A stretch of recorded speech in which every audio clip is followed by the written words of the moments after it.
Welcome to Goldfish on Games, where today I want to take a quick look around my ZX Spectrum Plus.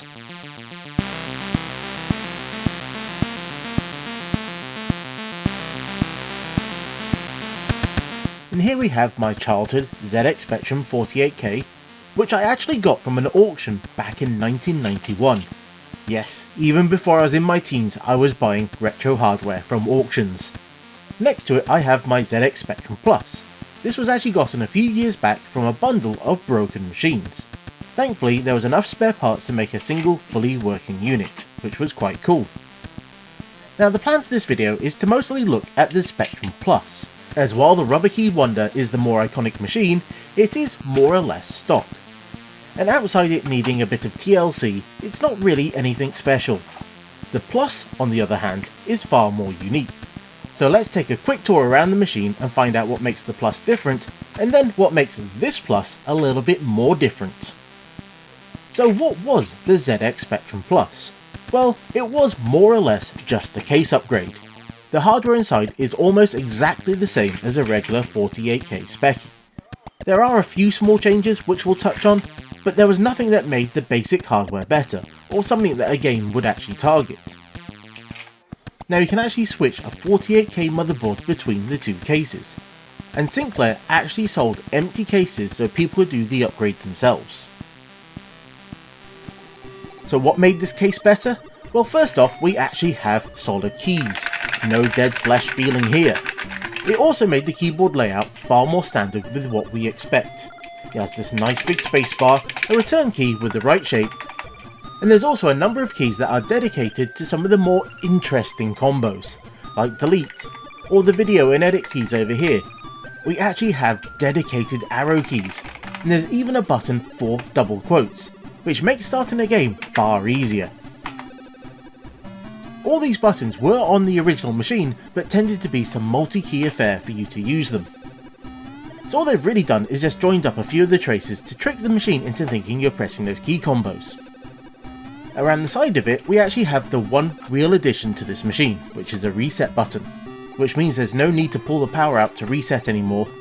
Now on later boards they actually had dedicated points for this button to be soldered onto, but you can pretty much do this with any board from what I've read. And if we take a look along the back, we have power, the expansion port, the era mic jacks, and video, all of which, as you might expect, are in the exact same place as the original unit.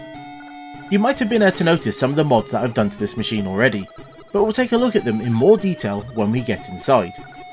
As there's still one more thing we need to look at, as the case also provided fold out feet, which does angle the keyboard quite nicely, but doesn't play all that well with particularly large expansions. So I guess now it's time to open it up and see what's inside.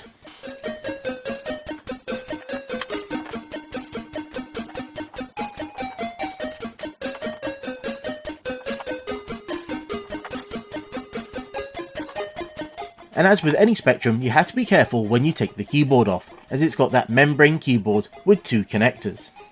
Thankfully this membrane is still looking great and is quite strong, but that's mostly because I had to replace it because some of those extra keys were not working.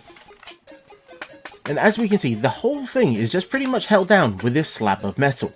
And as such, the keyboard feeling is much better than the regular Spectrum, but still has a bit of a spongy feel to it.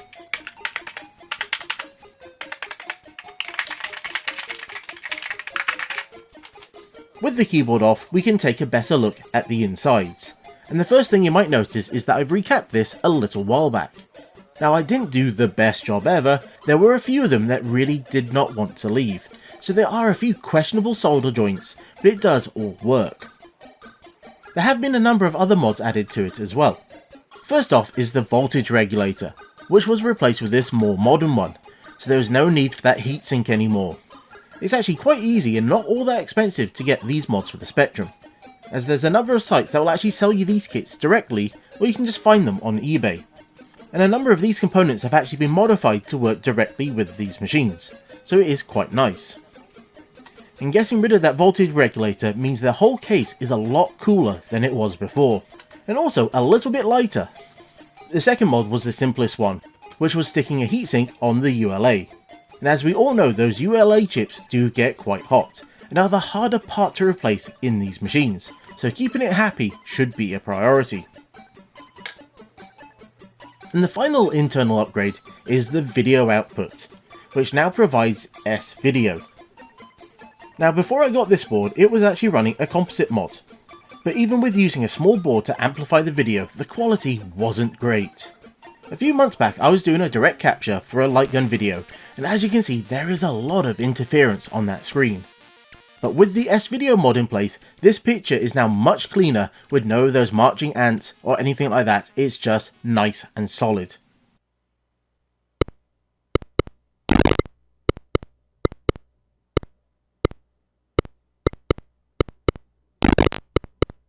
And the installation wasn't too difficult, with having to remove that RF box being the biggest pain. But I think the effort was all worth it as the picture quality is so much better, and it also makes capturing from it a lot nicer. And here are a few more direct captures from the machine.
And the best thing is that when we close it all up, it looks pretty much stock from the outside.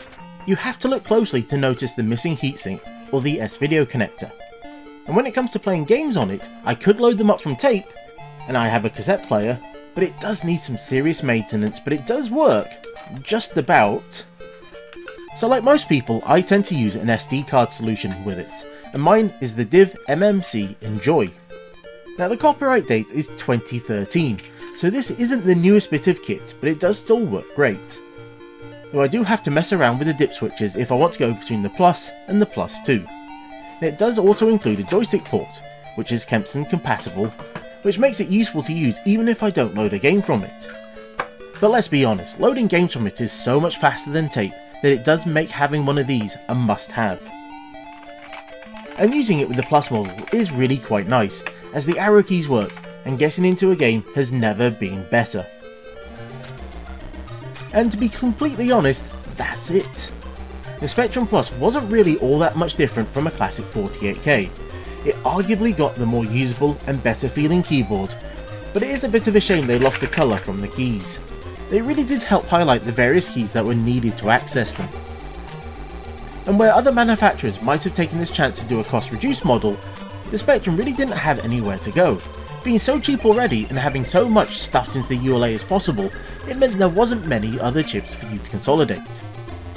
And we'd have to wait a few years before we got the real update in the Spectrum 128. So it is an interesting machine, but not the most important to the history of the Spectrum. And it actually sold relatively well on launch, but reportedly had a much higher failure rate. Which is odd when it should have been just the same MOBO as a regular Spectrum, but in a different case. So trust Sinclair to somehow screw that up. And until next time, I was the Gouldfish, that was where the rubber met the plastic, and this was Gouldfish on Games. Thank you for watching my video, I do hope you enjoyed it, and if you did, you can let me know down in the comments, or you can use those buttons just below, you know the ones I mean. Or if you're not sure yet, then you can check out 2 other videos that I've done that are on the screen right now. So thank you again, and I hope to see you soon.